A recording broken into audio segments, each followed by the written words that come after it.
lawmakers now, well, the states now can kind of put aside about 3% of their funding to allocate towards, school choice and charter schools. And I think that's so important.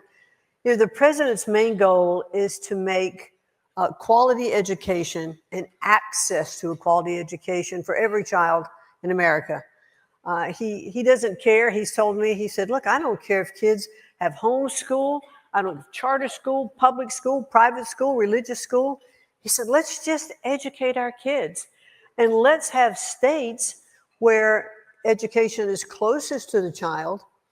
Let's have states be the ones who are enacting their rules and their regulations. Let's have parents be at the center of that, because parents are with their children. They know what is best for their child, and they should have the choice to put their children in schools where they can flourish. No child should be a prisoner of a failing school. And so to be able to, thank you.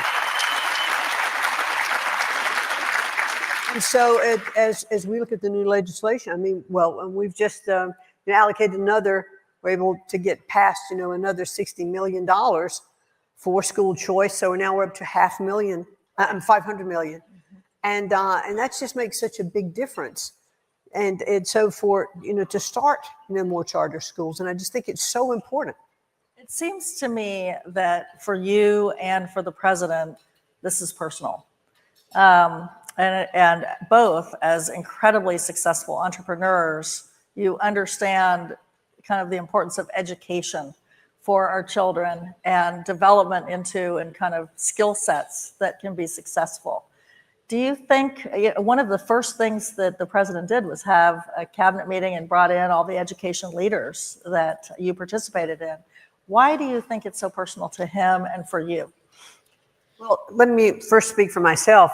And just on a very, very personal basis, I ran for the Senate in Connecticut in 2009, 2010. Then I ran again right after that. I think I'm happy now that I lost. I wasn't too happy then. But the reason I ran, and I said it, was because I really wanted the best for my grandchildren, and they were really small then. And I think that is a real impetus now for me and for the president as well. We're looking at that next group, that next generation. But when we look at education, and he and I had a conversation one day, and I said, Mr. President, I so appreciate your emphasis on education, because it's not just about educating our children. But if we look at education, it is one of the cornerstones of our country in terms of our growth, of our defense, and of making, continuing to make America, the #1 country in the world. And if we don't educate our children now, we're really going to lose this battle. Not only an economic battle, but a defensive battle, and everything that is really important to all of us. And so when I heard you in your opening remarks say that we want teachers that aren't teaching ideology, that we want teachers who are teaching the basics.